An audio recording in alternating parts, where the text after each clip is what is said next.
There's the bell. All right. Can everybody hear me out there? Okay, good. We have a donor gave us $1,200 to put a new pair of speakers in there after last week. So we'll all thank him because it really makes a difference. So now the people in the back can hear as well as the people in the front. Is that true, those of you in the back? I hope. If you can't, let me know. So, welcome to the Amos Fortune Forum. This year, 2026, as you know, is our 80th year of presenting really fun programs. The goal is to bring interesting people to the Monadnock region so we can hear stories and listen to music. And so I have a couple announcements I have to make before we get going. We have our website, amosfortune.org.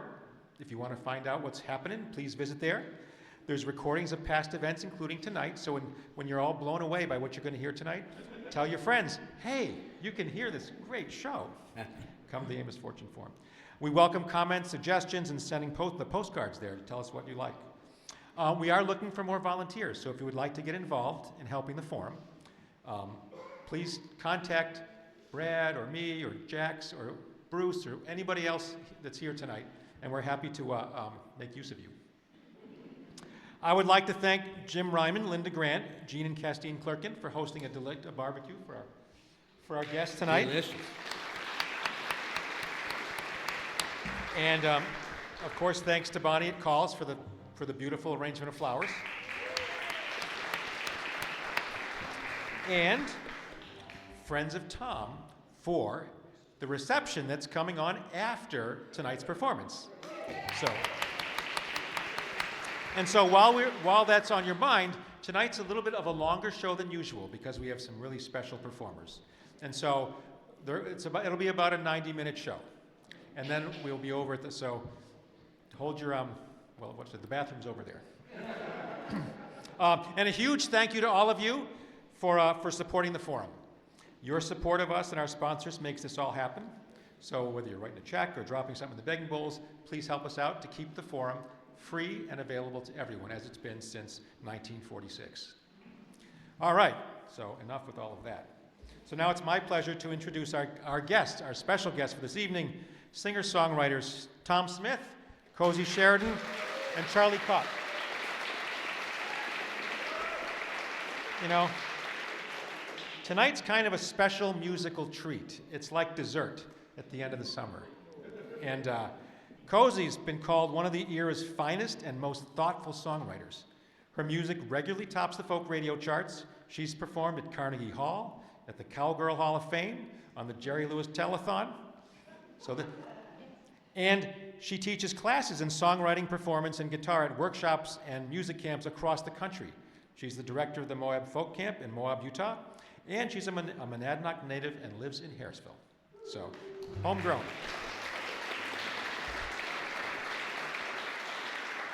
Tom Smith has been playing and singing for more than 45 years, all around the area, performing at festivals, coffee houses, schools, and giving concerts to audiences large and small, young and old. And in the words of a WUMB Boston folk radio host, Dave Palmetter, he said, "Tom Smith writes songs that seem like they've always been there.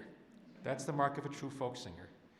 And a fan put it this way: if you could combine the DNA of Pete Seeger, Woody Guthrie, with that of Robert Frost and Kermit the Frog, you would end up with someone very much like Tom Smith.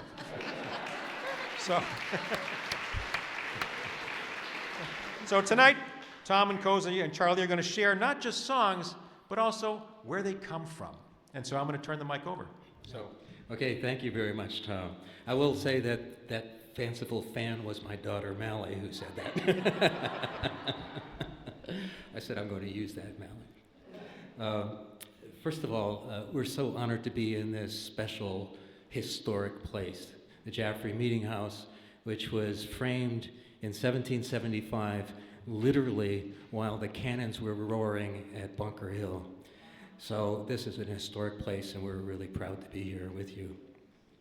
And I'd like to honor also, acknowledge Amos Fortune, who's an extraordinary citizen of Jaffrey. read from his tomb, from his gravestone, which is right out here in the graveyard behind the meeting house. Sacred to the memory of Amos Fortune, who was born free in Africa, a slave in America.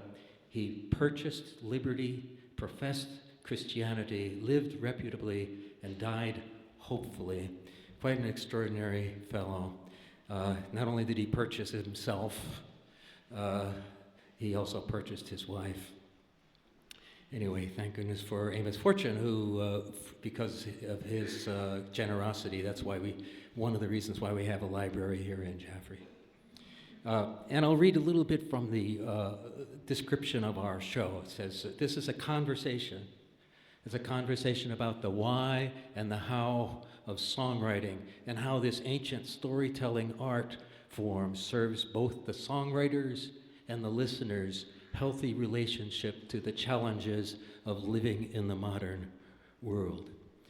I will say that it did not say how songwriting serves Tom's and Cozy's lavish lifestyle. But it could. It could do that. And the way we're going to do this, we thought we'd add a little bit of randomness to it. And so we're going to go back and forth. It's entitled Two Songwriters at the Kitchen Table. This is our kitchen table. And by the way, the flower arrangement is a kind of resembles a kitchen table too. Take a closer look at it when you come up. Yeah, beautiful. For Kermit. For Kermit. It's about Kermit size. Kermit size. Anyway, so the way we're going to do this, we're going to go back and forth and kind of simulate what happens at our kitchen table when we're sharing songs and talking about, gee, why did you write it that way and how did you write it that way? So there'll be some songwriting how-to, but it's also going to be how it fits to the modern world. I have the first one though.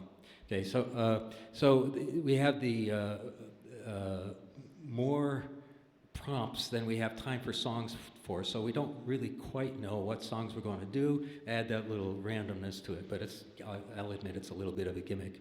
So I'm going to pick out the first. And the audience is going to pour. Yeah, the audience is going to pull from there. You guys, you have agency. Okay, so I'm going to pull the first one, Tom. Okay, right here. Oh, surprised! The first prompt is gardening and nature. So I'm going to do a song primarily about nature, and then we're going to turn over to Cozy. And in between, we'll probably have a little bit of a conversation. And in the reception afterwards, if you wanted to take the conversation further, that'd be great. So in this first song, I'm going to do a song that I wrote on a camping trip with Margot, my wife, and her siblings and in-laws. It's a Upper Ausable Lake in the Adirondacks. And this is a place where there is no cell coverage. So it's, it's kind of remote. You have to get there by a canoe. And I was the first person to wake up this particular morning. I took my camp guitar and I leaned it against the hemlock tree. And I had my notepad and I said, I'm really upset about what's happening in the world today. I don't know. It's so great to be out here in nature. I'm going to write a song to kind of get away from the world and just about nature. Right about that time, a fly about the size of a nickel came zipping by and bounced off of my B string. So I took out my notepad and said, thank you. This is also a test to see if we have an audience that likes to sing along, okay?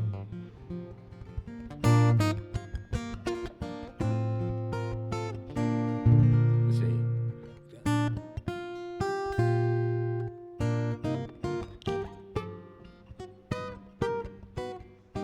Okay, I get it. So here's the B string. A fly struck my B string. No one was listening, but I heard her singing a song of this place. On this blessed morning, arrived on a fly's wing, the herald awaking, amazing grace. A small sound in the forest, a voice lost in chorus. Those gone before us, obscured by the noise. But today I will listen and uncloud my vision, release the musician and give them my voice.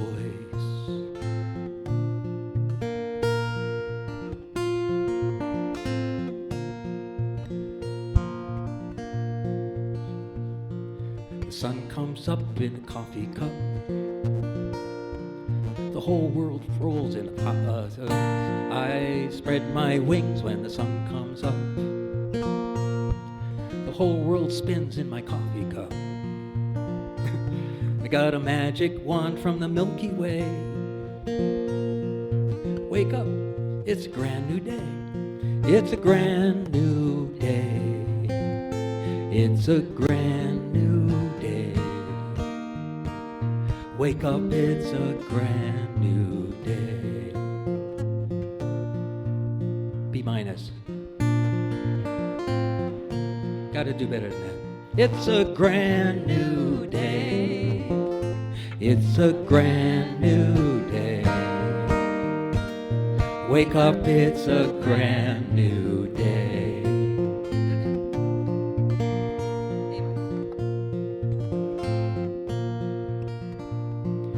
Dandelions like powder puffs. It's a perfect time to fall in love.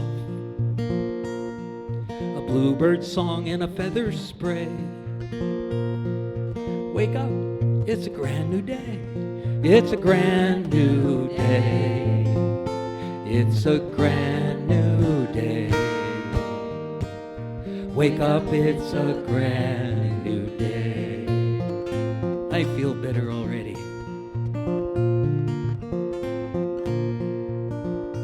I displaced my grief with a will to care. I shed that thief we call despair.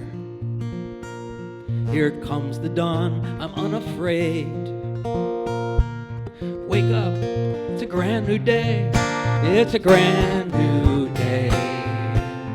It's a brand new day. Wake up, it's a brand new day when I will turn myself around. I'll make things better than I found. Please lend a hand, there's a lot to do. There's a tree to plant and an attitude. There's a heart to mend and a world to save. Wake up, it's a brand new day. It's a brand new day. It's a brand new day. Wake up, it's a brand new day. It's a brand new day. It's a brand new day.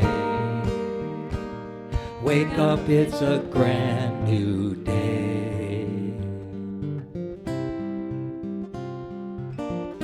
It's a brand new day.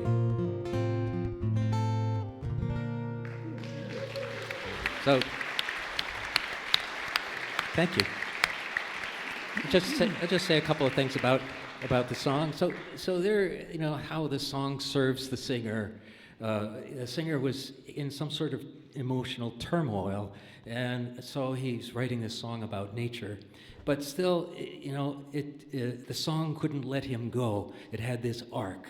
I don't know how you followed along, but it's, oh, here's something about nature. Here's another something about nature. Here's another something. And then there was a little bridge part that says, wait a minute, there's something else going on here. And that's, I think, a really great technique for a songwriter, is to make sure that when you're writing a song, that you're writing it in such a way that it doesn't say the same thing all the way through. If you listen to the first verse and all the rest of the verses basically say essentially the same thing, it doesn't hit like a song that somehow progresses, and that's what I did with that one. You did. I agree. I once went to a workshop where I got the most valuable information. He said, if your first verse says, "Hi, my name is John," your second verse should not say, "Hi, my name is John." So I agree. I thought that was beautiful. Really Thank you, nice Cosy. job. I love that a fly inspired it.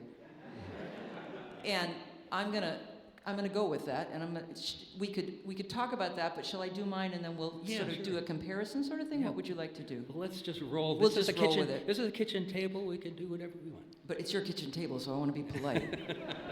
So Tom has a fly that flies onto his B string and hits it, and I love that idea because my song was inspired by a caterpillar that I ran into on the Nelson Road walking home from the Harrisville General Store a couple of falls ago. And like Tom, I start in one place in this song, but for me, what makes any song have life is that it goes somewhere you didn't expect. And for me, the song goes somewhere I didn't expect when I start to sort of put myself in the caterpillar's place. And I think you'll figure that out. But what had happened is I had left Charlie at the Harrisville General Store having his muffin and coffee. And I had started home. And I was listening to a John Mayer song called Dear Marie, which God knows how it became inspirational for this song, but it did. John Mayer was talking about a girl that he met long ago, probably did something nasty about her, was trying to get in touch, get some forgiveness. I wasn't in that space at all. But the song was running through my head because it's in my headphones. I'm walking off the Nelson Road, and now I'm on by the lake. And there's hundreds of little greeny yellow caterpillars, which we've recently been told you should not pick up. But I didn't know that at the time. So I walked by many caterpillars who had been born on one side of the Nelson Road, and for some reason, every single one of them thought that life would be better on the other side of the Nelson Road. And most of them weren't going to make it. And as we walk by things, and I bet you've been in this position, you've said, well, nature has to take its course. And I said that about 150 times, past 150 caterpillars. And at the 151st, I had to intervene. Little caterpillar, here by the side of the road, with a place you want to go, but I can tell this will not end well. Little caterpillar, see this leaf I found? I'm gonna lift you off the ground, set you back there in the grass. I'm gonna save your ass. And I know that my hand must be frightening. It's hard to understand what descends like lightning out of the blue, moving you, little caterpillar. We're only as tall as we are, and we can only see so far, and we have to guess, and we can make a mess. Little caterpillar, if we could just back up and not care so much about where we're bound, if we could turn around. But I keep going, 'cause sometimes that's all you've got. But the art is knowing when to stop. But that's hard to do when you're stubborn like me and you. Little caterpillar, with your tiny plan to strike out across the land, it's a blind leap. It's the hope that we keep when you are crossing open ground. Keep your chin up and your head down, and hope that you know the blessing of an open road.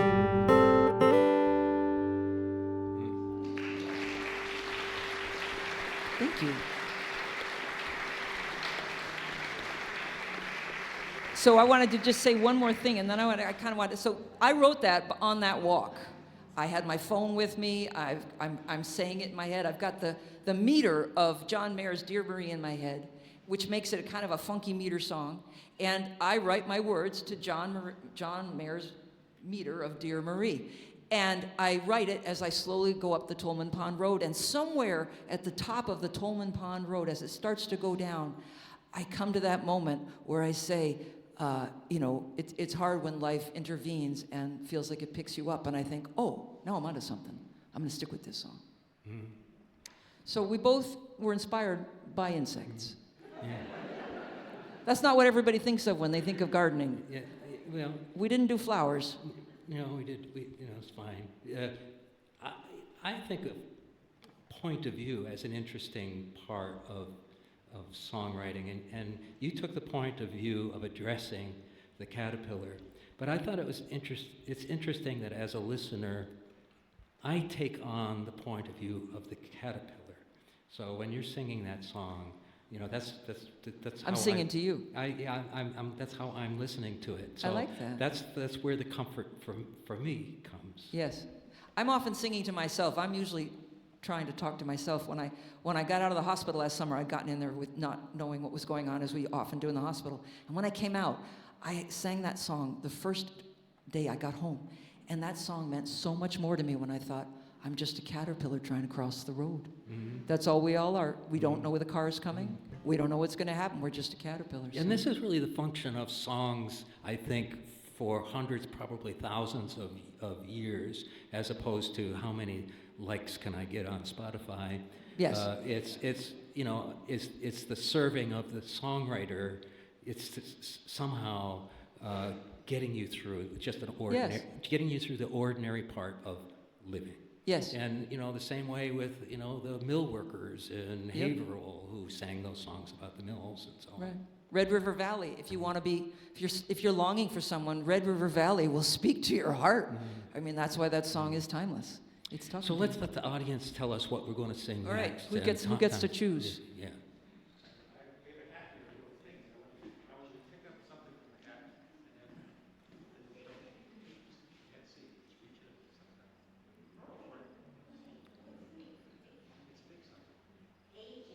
Aging. Whoa. Okay. All right. Aging. Well. Go for it, Tom. Okay. Aging. Well, I was at a Jim Kweskin concert, and about 6 months ago, and I got a kick out of Jim. Do you know Jim Kweskin? He's a folk revivalist, and he said, these days mostly I sing for old people and their parents.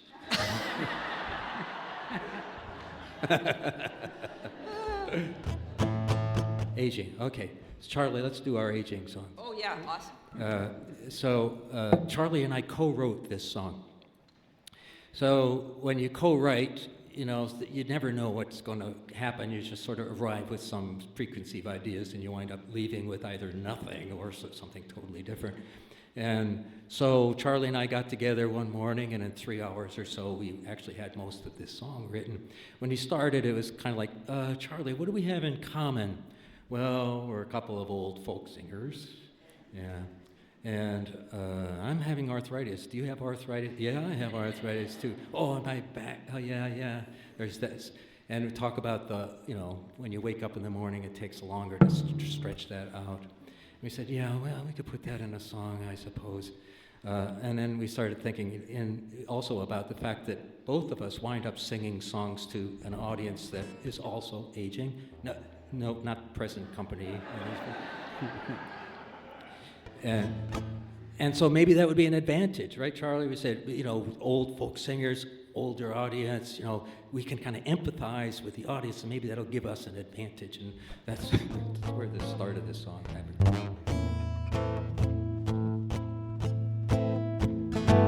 And I like to say that any resemblance between the person in this song and the people singing are purely coincidence. He wears a blue jean suit, cowboy boots, hear him stomp and hoot. He's the old folk singer. He got acoustic guitar. He drives electric cars. He's played on NPR. He's the old folk singer. He gets the chords mixed up and he makes shit up. He picks your spirits up when he plays on his guitar.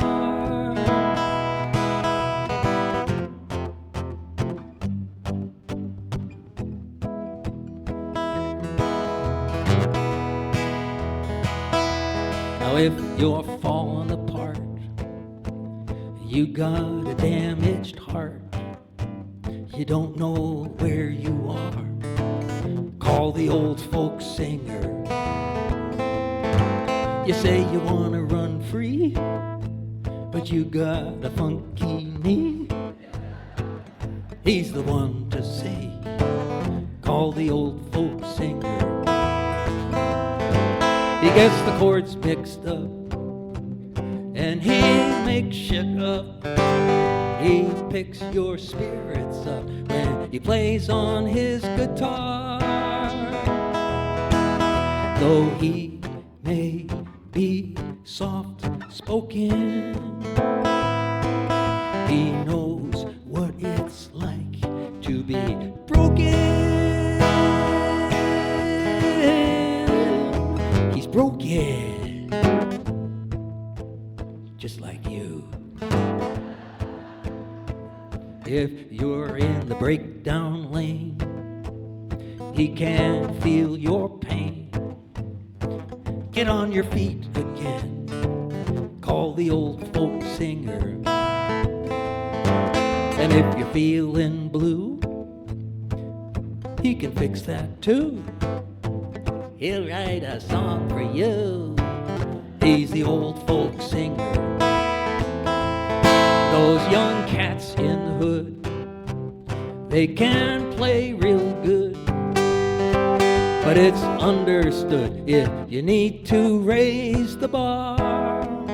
What do you do? Call the old folk singer. Yeah. Hardcore left winger.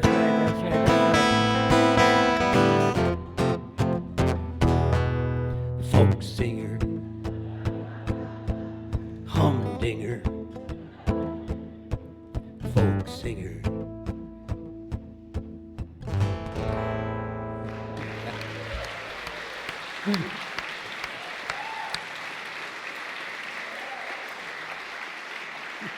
Charlie Coke. Yeah.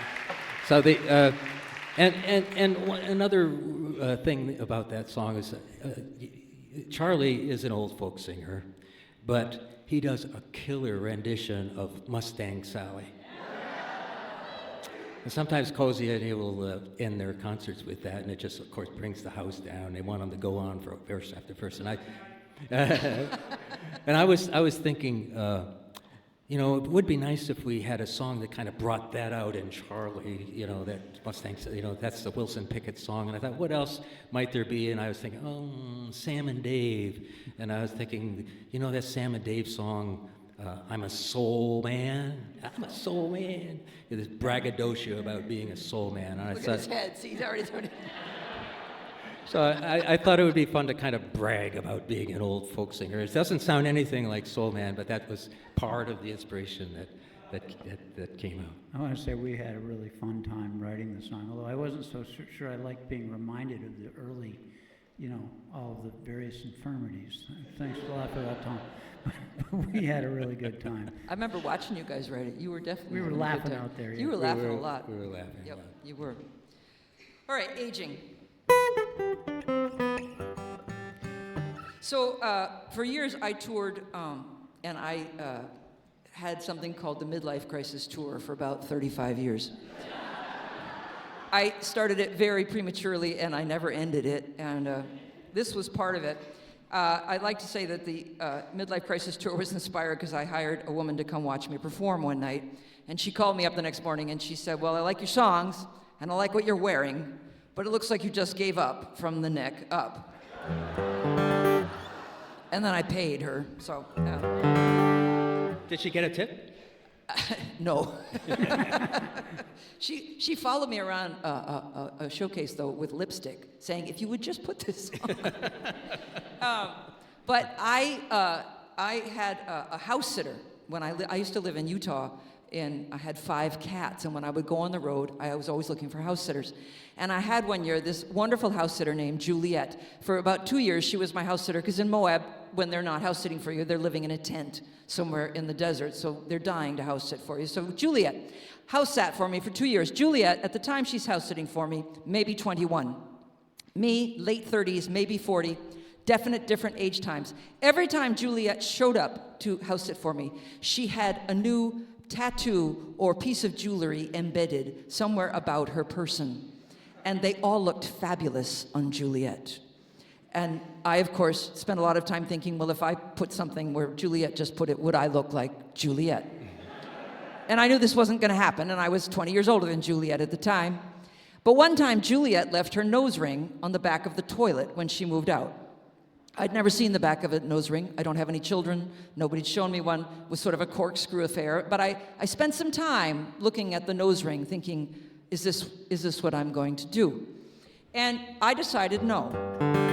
This lifetime, I'm not. And if for any reason you also went through the same thought process of whether or not this would be the lifetime you would get pierced or be tattooed, and decided, no, it will be the next lifetime, I am your mascot. And this is your fight song.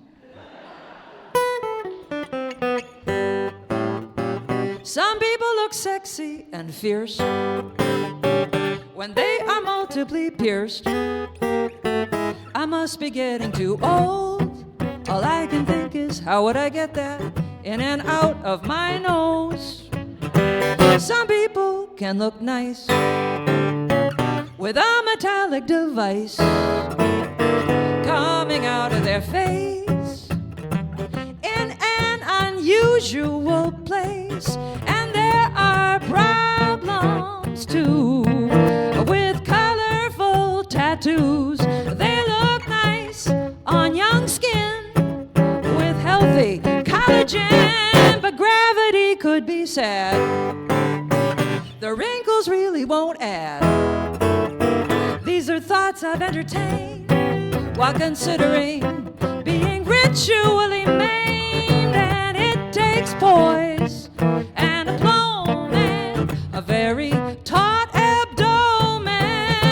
Why put an earring in a navel that's disappearing into a comfortable repose? If you have to dig for it in the folds when you bend over or sit down, it's 3 inches in, 2 more down. You might not look erotic or fierce if you were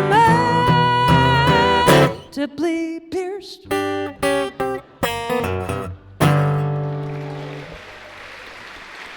Thank you.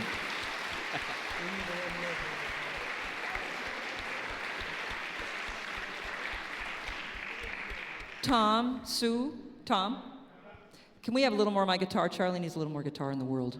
Yeah, thank you. Okay.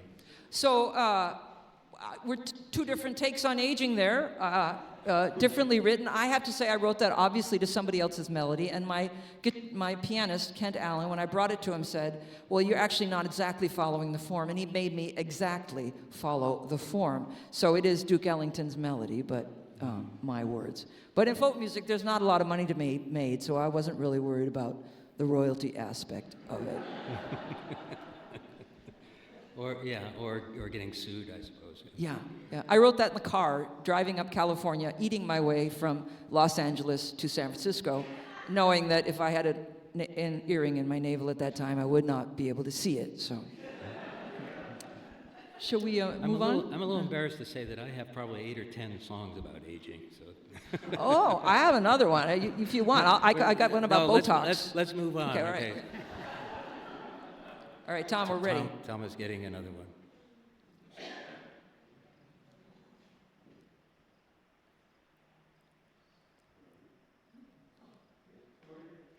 Honoring a person, place, or thing. Honoring a person, place, or thing. Yeah. Oh, I love this.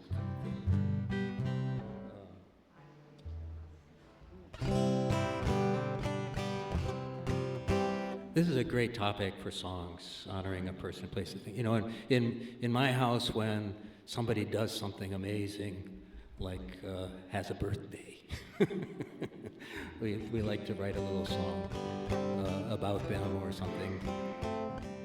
This has a local attachment. This one comes from a relationship I have with my local friend Ken Hasselbeck.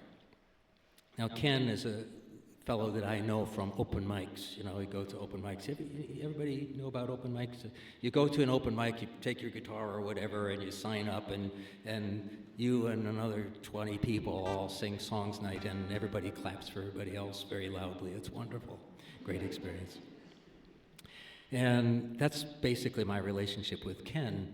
Ken came to one of my shows over in Peterborough about a year ago. And I said, Ken, where you been? I haven't seen you in a long time. And he said, well, things have kind of changed. You know, my health has gone downhill. I can't play my guitar anymore, and other things. I have other problems, so I can't really do it. And anyway, we were talking back and forth, and we made a date for me to come over and play his guitar. He has a guitar that he's had practically his entire life. And so this is, you know, honoring a thing, but in the process, as you'll see, not only does it honor the thing, but it also honors the person whose thing it is. And this guitar is a Martin D18 guitar. Now, a Martin guitar is a good guitar, and they come in different kind of levels. A D18 is sort of a base model Martin guitar. It's humble in its appearance. Spruce, plain spruce top, mahogany back and sides. But it has a lovely sound. And then the Martin D28, D42, and D45 gets more and more jewelry, bling and things. And Ken used to say that all the Nashville songwriters would go out on Grand Ole Opry and they would play their D45 guitars. Lots of shiny stuff, sparkling. But when they go into the studio, they would take their D18 because it has such a beautiful balance of mahogany and spruce. So that day, I played his guitar, and we sang the old songs he used to play in the open mic, the Peter, Paul, and Mary, and Tom Paxton, and it was a lovely time. And in the process of this 4-hour meeting, I got to know Ken like I couldn't when I would see him in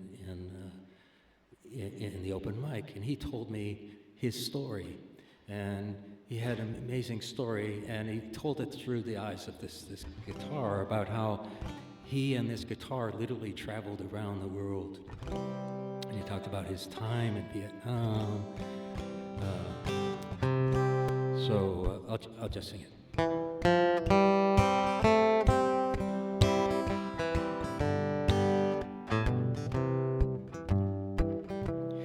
I recall the day she found me. It was in 1964. I didn't plan to take her home. I only knew 4 chords. But when I held her in my arms, she sat upon my knee. I played 1 chord, then 1 more. The rest is history. This guitar may not be special like others that you've seen, but close your eyes, you'll realize why I love this D18. That's a refrain. It doesn't mean refrain from singing, it means actually singing. Close your eyes, you realize why I love this D18. Good.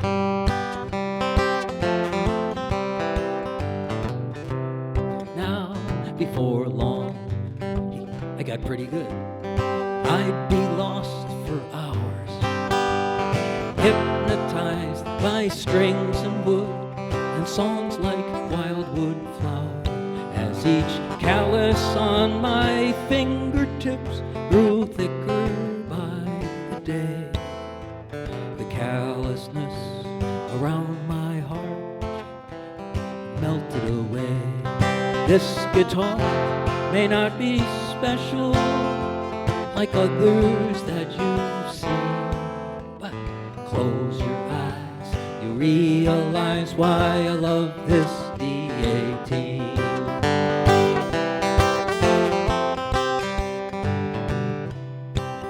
Now the Navy tried to split us up when they shipped me off to war, but when they were not looking, I took her on board. Now the weather, the salt spray, took away her shine, just like Vietnam, and Agent Orange took mine.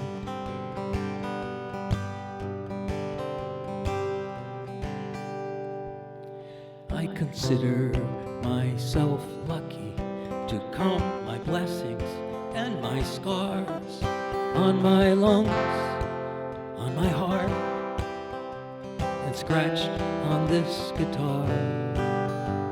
They're in the music that we make, though the years have slowed us down. But it's not how many notes you play, it's the love that's in the sound. This guitar may not seem special like others that you've seen. Close your eyes, you'll realize why I love this D18. How I love my D18.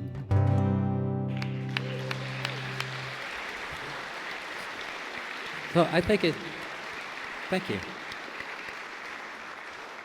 Sadly, we lost Ken a few months ago, but I did have the pleasure to sing that song for him, and he liked it, he said, but you played it too fast, so I...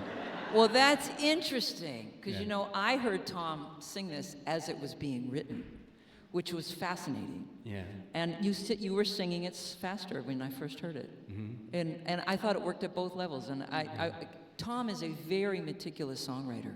He thinks about every note and every word of his song, which is why I love his writing. And you were working out which chord you were going to put with the Agent Orange, which was the important moment. Mm-hmm. It was really well done. Mm-hmm.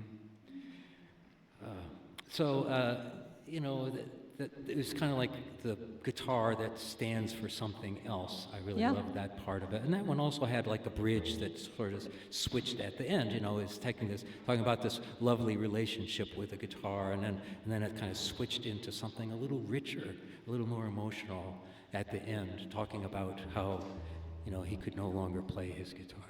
Right. Tom, didn't you tell me once that you make a outline when you write a song? I do. I learned pretty quickly. At least everybody has different technique. By the way, anybody here written a song? Number of people. I know Ooh, some. Yeah, that's lots good. of songwriters. in Anybody this here room. written a lot of songs? Wow, we do have some songwriters here. Anybody here listen to songs? Okay, good. We're in the right place.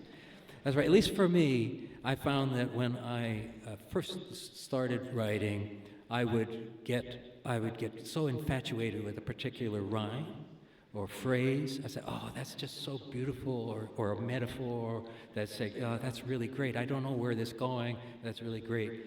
And by the time I get down later on, I'd have to say, oh, that's not really what I want. I have to change the whole thing. So I wasted an awful lot of time. So now I outline a song. I say, once I get the inspiration, I say, in the first verse, I want to say this. The second verse, I want to say this, and then the third verse, I want to say that.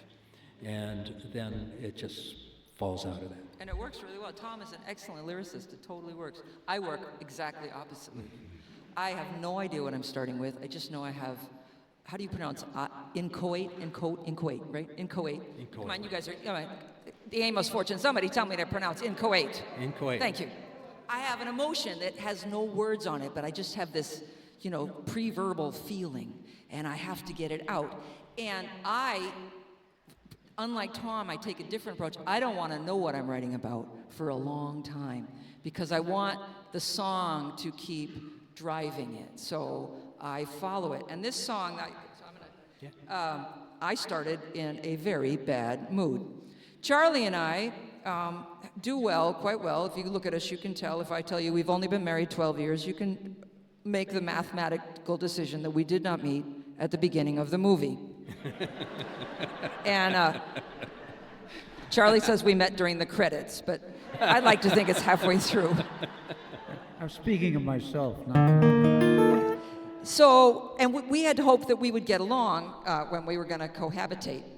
And we got along everywhere except the kitchen sink. And this song is about the fact that every 6 months or so, we would have an epic argument about the kitchen sink.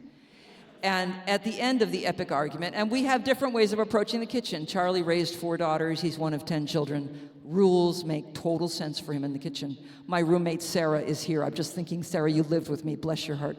So anyway, I have always been somewhat of a feral animal in the kitchen, and I do not need to have rules, and so I've sort of done what I wanted. So when these things did not dovetail well. So every 4 to 6 months, there would be an argument. At the end of the argument, we would separate to different sides of the house. I don't know what Charlie did on his side, but on my side, I wrote pages and pages in my journal about why I was going to defend my position. I was not going to change my position.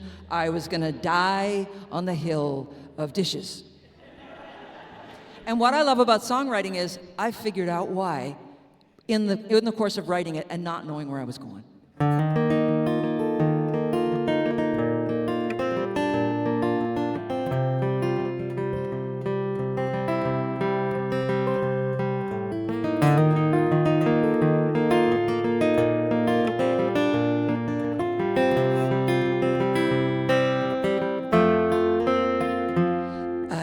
Dishes in the sink, it bothers you a lot. It would be better if I did not leave dishes in the sink. I think we agree the sink means one thing to you and another to me. I leave dishes in the sink. My mother was a housewife, trapped in a time that said, here is your life. In dishes and cleaning, she found little meaning. But my mother stood at the sink.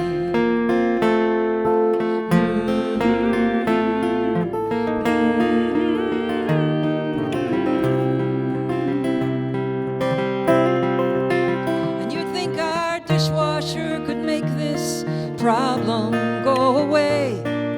But I remember my mother every day. She would reach and bend, load and unload again. My mother stood at the sink, 'cause she was married to a man who was raised to think that what he did all day meant he didn't have to stand at the sink or the dustpan or the broom.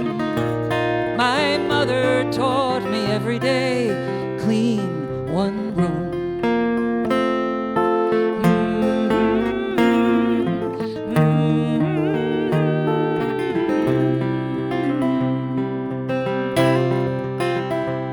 So I built myself a life with few dishes to do. 'Cause when I stand at the sink, it's like she's standing there too. And I fall on my knees and I praise the day that I can leave the sink and walk away. One dish, one room, one day after another, I leave dishes in the sink to rescue my mother.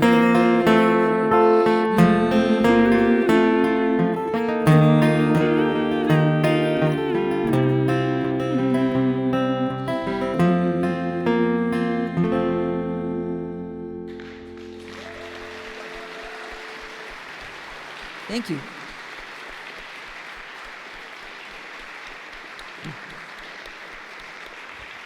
Thank you. So we come out at different angles, but we both end up there at the end of a song. So I want to know, Charlie, does that give you a little more empathy and a little bit to live with someone who has maybe a different pattern about how to deal with, well, not just dishes in the sink, but maybe other things. I would say that I have to learn to live with Cosy and her sink habits. That a song like that makes it pretty worthwhile. Yeah. Oh, thank you. I don't know what you were going to say. That's the right answer, Charles. Wasn't I brave to ask that? I actually was hoping you'd ask me that before. I thought, oh, you're going to ask him that? Okay, all right. One car. We only brought one car. All right. Let's hear what's on the next on the list here, Tom. Isn't this exciting? We got two. Metaphor. Metaphor, okay. Metaphor. Yeah, well, you know, metaphors are all false. Did you know that? Metaphors are, yeah, they're all false.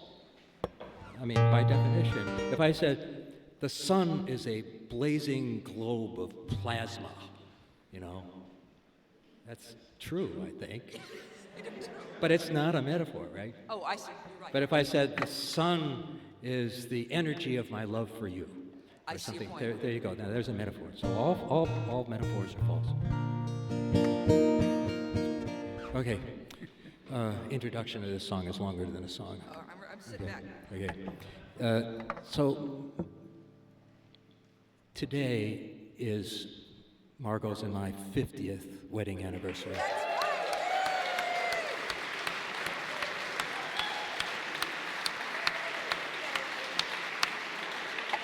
So Margot, what did you do for your 50th? I went to the Amos Fortune Forum. She loves me. And so we were married in 1976. And so I have to do a song for Margot, and it fits for metaphor, okay? In 78, shortly after, 2 years after we were married, we bought our starter home. And we didn't know at the time, but that was also our finisher home. And a couple of years after 1978, we had our first child, Heather, and we decided to honor the growth in our family by planting a tree. And two poor teachers, we didn't go to the nursery to get a tree. Tom went out back in the woods and dug up this sugar maple. It was about the size of this microphone stand. I dug it up, plopped it in, and my goodness, it took root. Not only did it take root, but today it's 2.5 feet in diameter. Ooh. Might be more. I haven't measured it in a while. And I was sitting underneath this sugar maple tree, having a cup of coffee, and you know how sometimes a maple will bifurcate and join into two big trunks. And in this case, the tree had recently gone through some mighty wind and split in the center, was weeping in the center because the sap was coming all out of the center. So it's this important tree. I called the tree surgeon. I said, I don't care what it costs. We're going to save this tree. And so he came by and said, yeah, we could fix you up. And he put this steel cable between the two and cranked it up, and it's starting to fit together again. It's kind of healing up, and it's a little lumpy and healing up. Yeah, the whole thing's a metaphor. And I was sitting under there having a cup of coffee, and I looked up at it, and I saw this steel cable, and I didn't realize, I couldn't tell whether this trunk was holding that trunk up or that trunk was holding this trunk up. I thought, oh, thank you for the metaphor.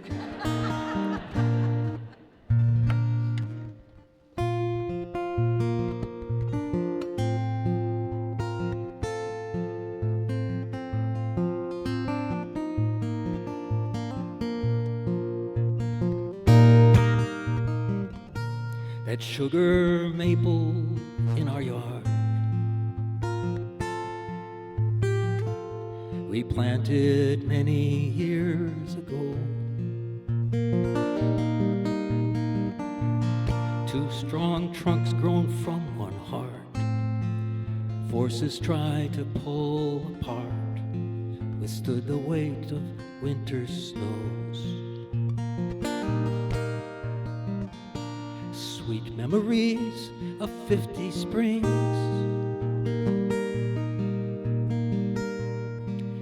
rushing upward through its veins.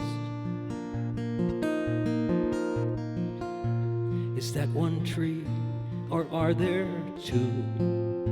When I see the way it grew, I think of me and you.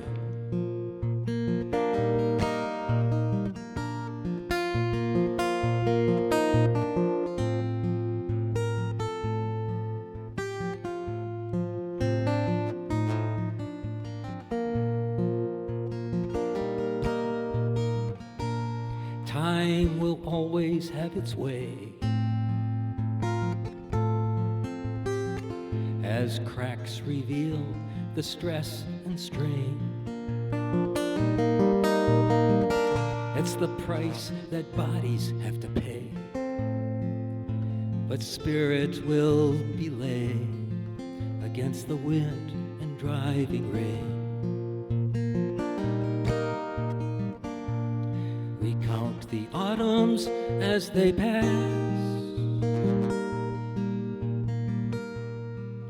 don't know which will be our last.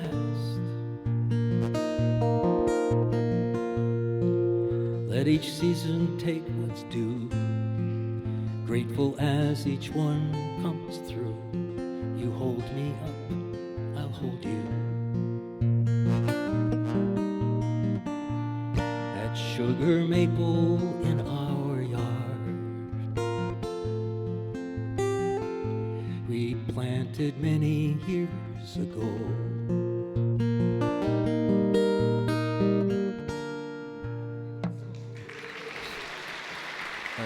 Hello. Thank you.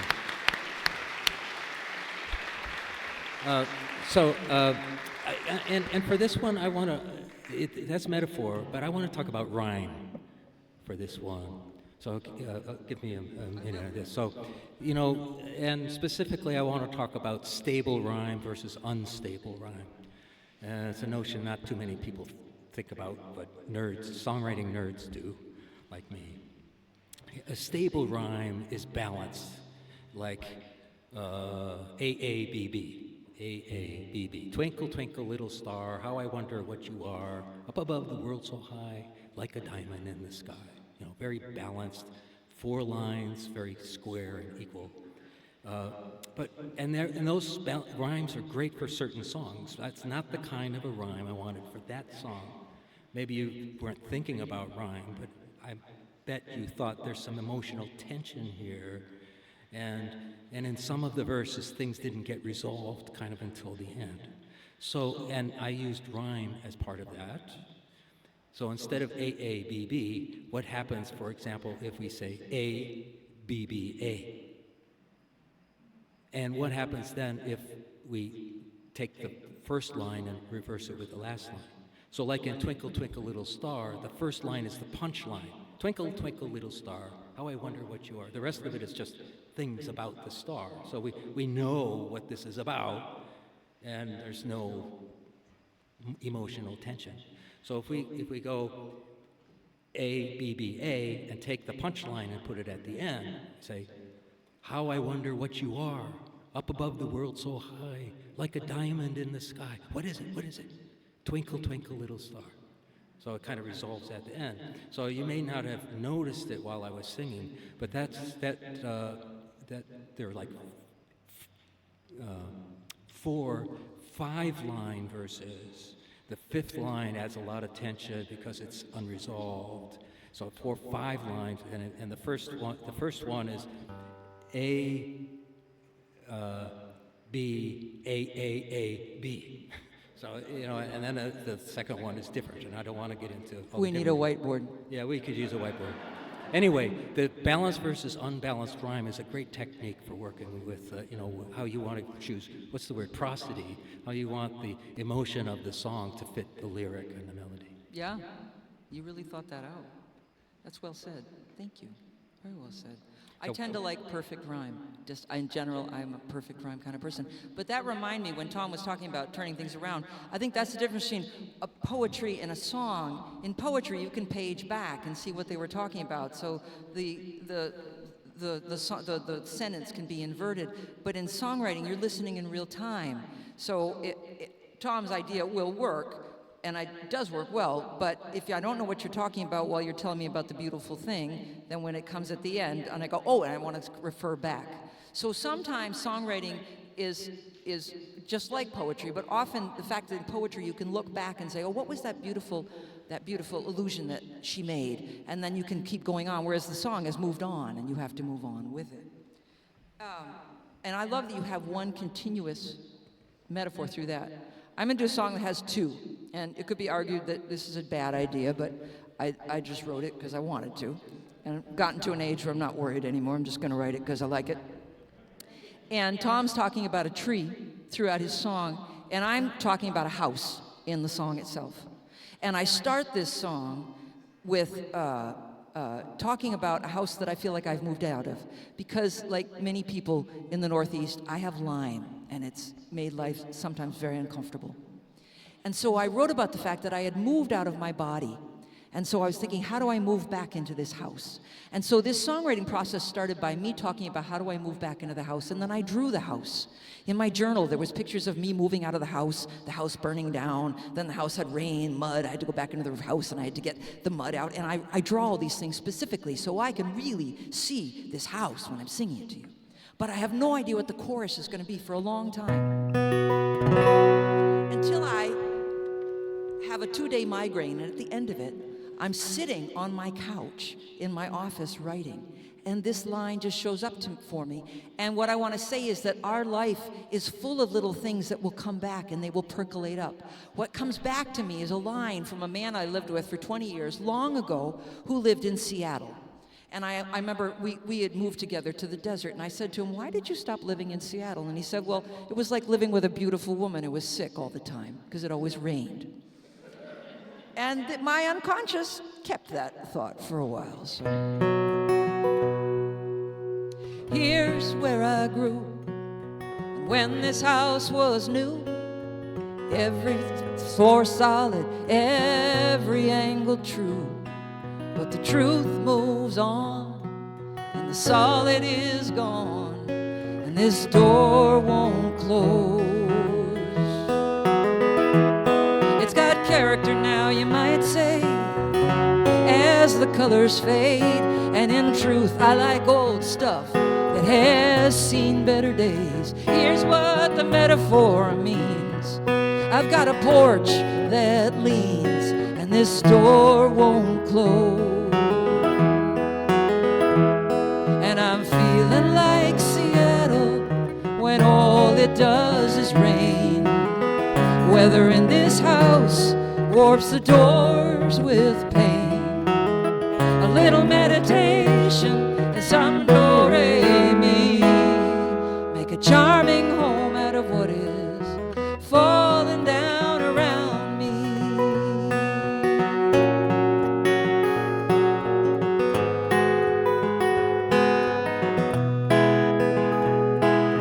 How do you pull through?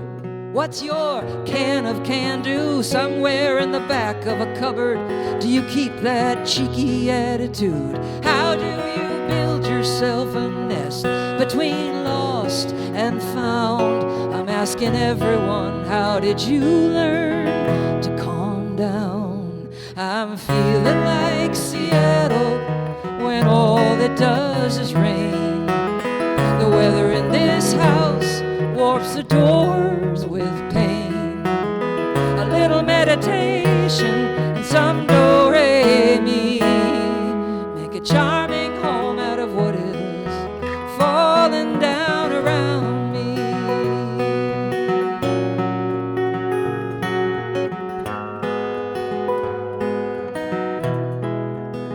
If we return to the door, the initial metaphor, reason I am singing this song for, 'cause I'm trying to fall in love with the door and how it's bending.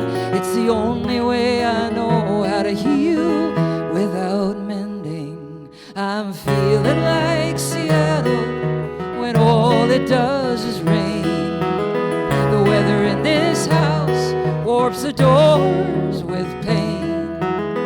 Little meditation, some do-re-mi, make a charming home out of what is falling down around me, falling down around me.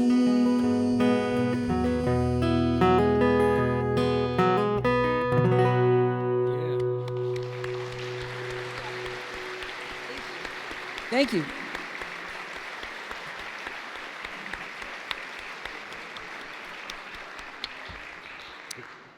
Shall we move on, or do you want to talk more about songwriting? That was gorgeous. I could just. I'd like to say something about that song because I think it's perhaps my favorite song Cosy's ever written. I think it doesn't apply just to being sick. It applies to getting old. You know, all of our doors don't close the way they used to. Right. Right. So I relate very, very strongly to it. Yeah. Oh, Yeah, thank you. yeah, it was beautiful. I think we have room for one more. Yeah, we need one last. And while we're reaching out to get, I will mention that after we do this next one and your thunderous applause, we're going to do a song together that we could all sing. Okay, and then we'll end with that. That will be the last song. What? The one that after your thunderous we're fine. applause. We have another pair. We're fine. Economics. Oh my goodness. Economics. Okay. Economics.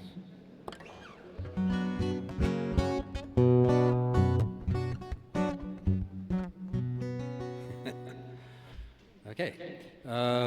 So this is a song that I wrote after hearing.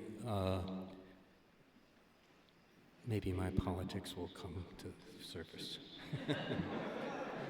After hearing about trickle-down economics, you know, and I was thinking, well, he's saying, I don't think I agree with that. And I thought, what would Woody Guthrie write about trickle-down economics? And thought that he might write something like this.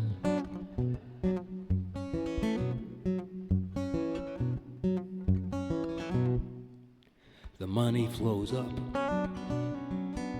The money flows up. We're working in a world that's bottom side top, where the costs flow down, the money flows up. I work 2 jobs, my wife does too. There's nothing left when the bills come due, and we could reach all day, never fill our cup. The costs flow down, the money flows up. The money flows up. You know, the money flows up. We can work all day, never fill our cup. The costs flow down, the money flows up. When you build your house on a master plan that's born on the backs of the common man, the benefits go to the few at the top. The costs flow down, the money flows up. The money flows up. You know, the money flows up. The benefits go to the few at the top. The costs flow down, the money flows up. I've got this to say to the penthouse view. There's 99 of me for every one of you, and we can breach that dam where the deals are struck that make the costs flow down, the money flow up. The money flow up. They make the money flow up. We can breach that dam where the deals are struck that make the costs flow down, the money flow up. We can work all day, never fill our cup, where the benefits go to the few at the top. But we could breach that dam where the deals are struck that make the costs flow down, money flow up.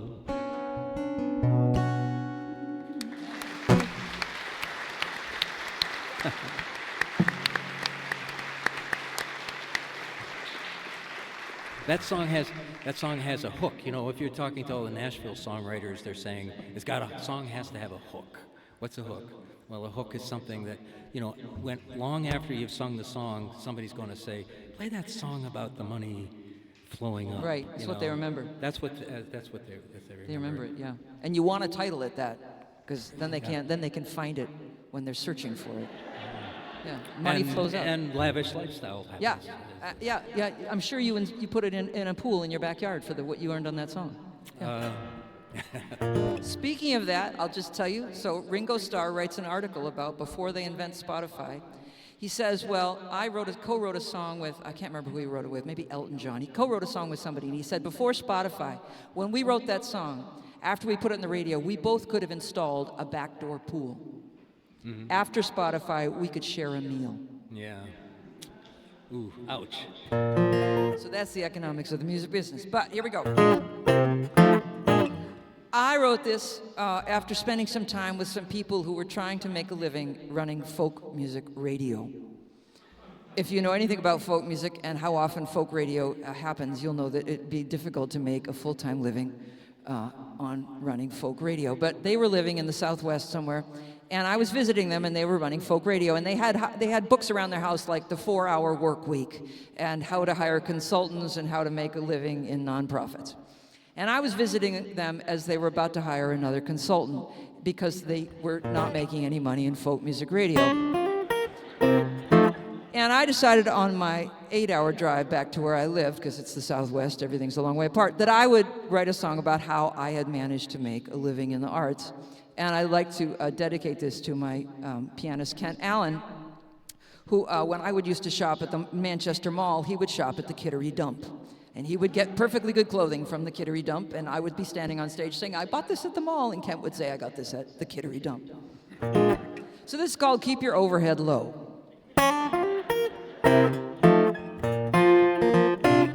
You say you want to make a living in the arts. Well, here's what it's all about.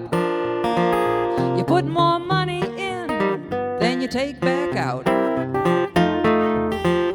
Call the shots, do your soul a good turn. Just be sure you spend a little less than you earn. Be carefree, but don't be rash. And as a general rule, always pay cash. Do what you love, all you gotta know. Keep your vision high, your overhead low. You wanna hear the song in your heart. You want space in your day. Time for your art. There's magic in the moment. The angle of the light. Let your vision soar. Keep your costs in sight. Beware of credit. Beware of debt. Of owning things you haven't paid for yet. But make sure you lend me a real good friend. Then no one has to spend. Don't knock it till you try it. If you can borrow, why buy it? You will hear the song in your heart. You'll have space in your day. Time for your art. There's magic in the moment. The angle of the light. Let your vision soar. Keep your costs in sight. So let's review. If you have enough, do what you love. Learn to love having less stuff. Call the shots. Do your soul a good turn. Just be sure you spend a little less than you earn. Do what you love. All you gotta know. Keep your vision high. Your overhead low. Thank you. That's going to work.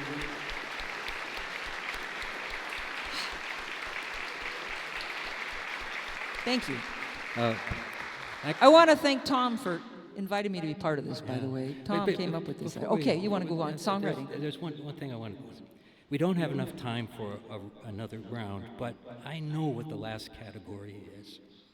And I would very much like it if you would sing your song for that last category, especially since it will set up our final song together. You want me to do another one? Is that what you're asking? Yes, I would. What is the last The category? last category is current events. Oh. This is the fence. Yeah, the fence. Okay. All right, Tom, thank you. Thank you. You want to do it in B or B flat? B flat, thank you. I want to thank Charlie for keeping me in the right keys.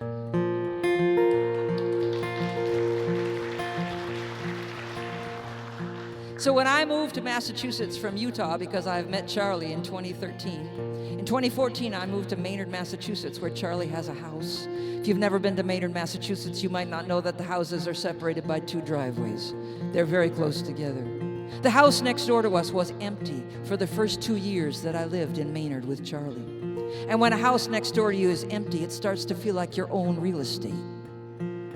I was on the road one time, about 2 years in, maybe 2016, and Charlie said, you know, there's some people looking at the house next door. I said, oh, he said, yeah. They're both divorced, but they've recently got together as a couple, and between them they have 5 teenagers. I said, oh, remember that fence we were talking about putting up between the driveways? Wonder if we should put that in. And we decided we would, because we couldn't put it in after they moved in. That would look unfriendly. So we put it in before they arrived. Still looked unfriendly, but they didn't know who did it, so we thought maybe we'd get away with it. So we tried to get to know these very nice people who moved in, but I had inserted a fence into our relationship. So I would go up to my second-floor bedroom, and I would look over the fence to watch the very nice mother playing with her children in the driveway. I was kind of Gladys Kravitz. And in 2017, in February 2017, or late January, right around the time of the inauguration, life got rather chancy in Maynard, Massachusetts, and it got a little bit divisive, and it didn't look so safe in the world, and I was wishing that I knew that woman next door better, so that I could have gone over and had a cup of coffee with her. Instead, I wrote this song. When the neighbors first moved in, I'm the one who built the fence. I'm the kind who can hold out her hand if I know my line of defense.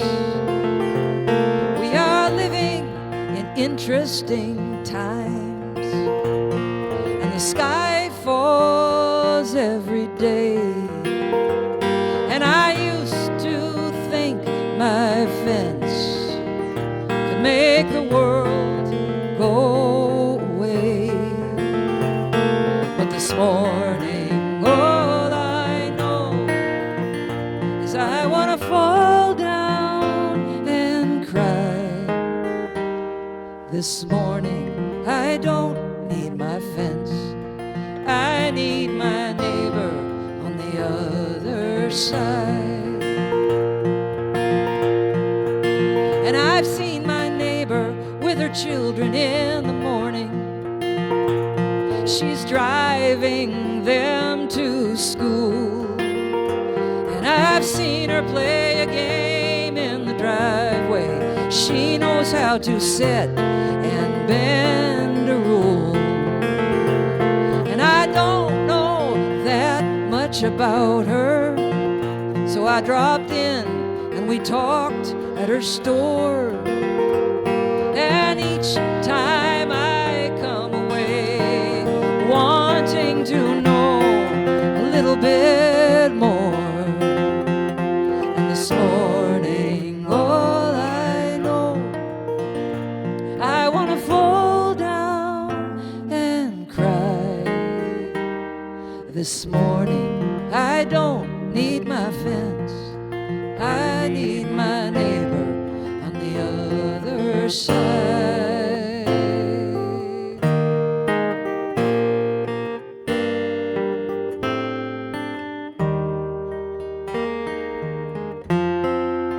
I'm not the first one to a protest. I am the last one with a sign. And I mostly want to be left in peace to make my pretty design. And I don't know from trade agreements, and I don't understand all I hear. I wasn't certain when the neighbors moved in, and now I am glad they are here. And this morning all I know is I want to fall down and cry. This morning I don't need my fence, I need my neighbor on the other side.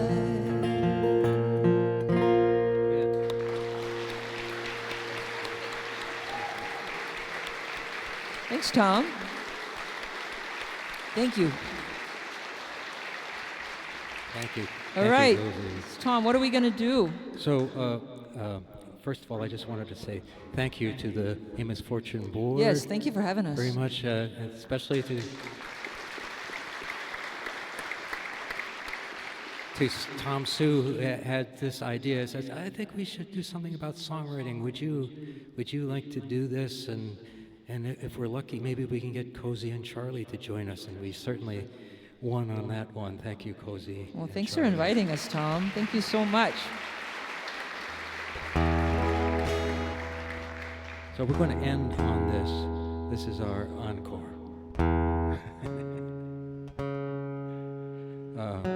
This is not a song we wrote. This is a song Pete Seeger wrote. Fine songwriter, fine songwriter.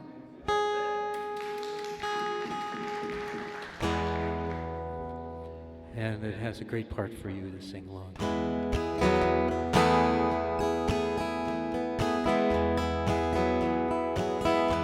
Some say it's darkest before the dawn. It's this thought keeps me moving on.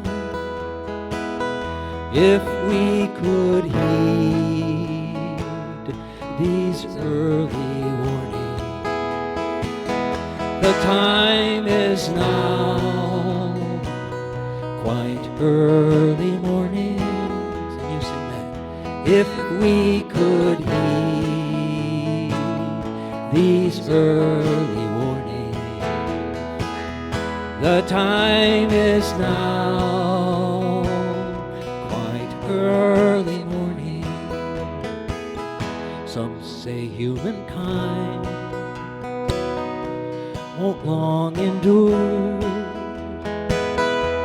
but what makes them so doggone sure? I know that you who hear my singing can make those freedom bells go ringing. I know that you who hear my singing can make those freedom bells go ringing. And so keep on while we live, until we have no more to give. And when these fingers can strum no longer, and the old banjo to young ones stronger, and when these fingers can strum no longer, and the old banjo to young ones stronger.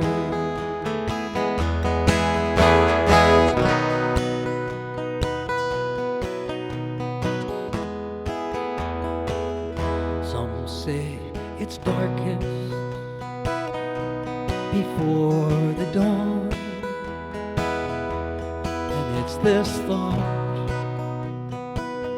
keeps me moving on. If we could heed these early warnings, the time is now,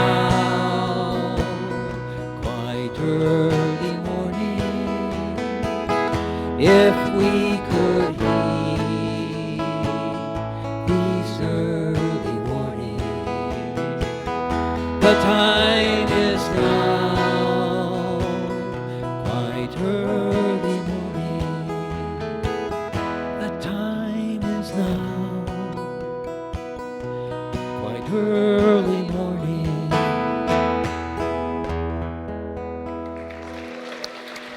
Thank you. Thank you for showing up. Thank you.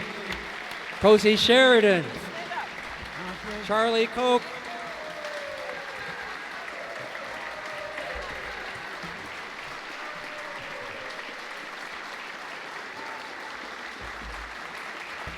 Wasn't that an amazing show? That was a truly amazing show. Thank you, guys. And as a mark of our gratitude, because we can't pay you because we don't have the money, but we do have something very special. So I'm going to get it out.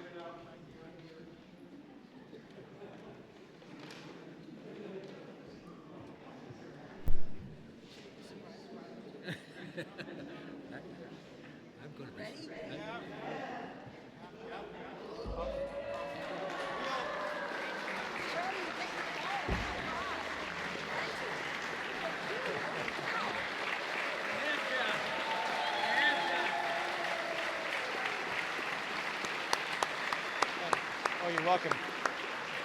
Brad also asked me to tell a true fact, and that is that I had a premonition this morning that I might need 2 armless chairs because I don't have any, and we didn't. So I picked these up this morning at the dump and fixed them. Yeah, they're really So, nice. and screwed them back together, and they're really good chairs. They are. That's great. Never underestimate the dump. So thank you, and please join us for the reception right out there. And thank you all for being part of the Amos Fortune Forum. And like I said, we'll be back next summer with even more. So thank you, thank you, thank you.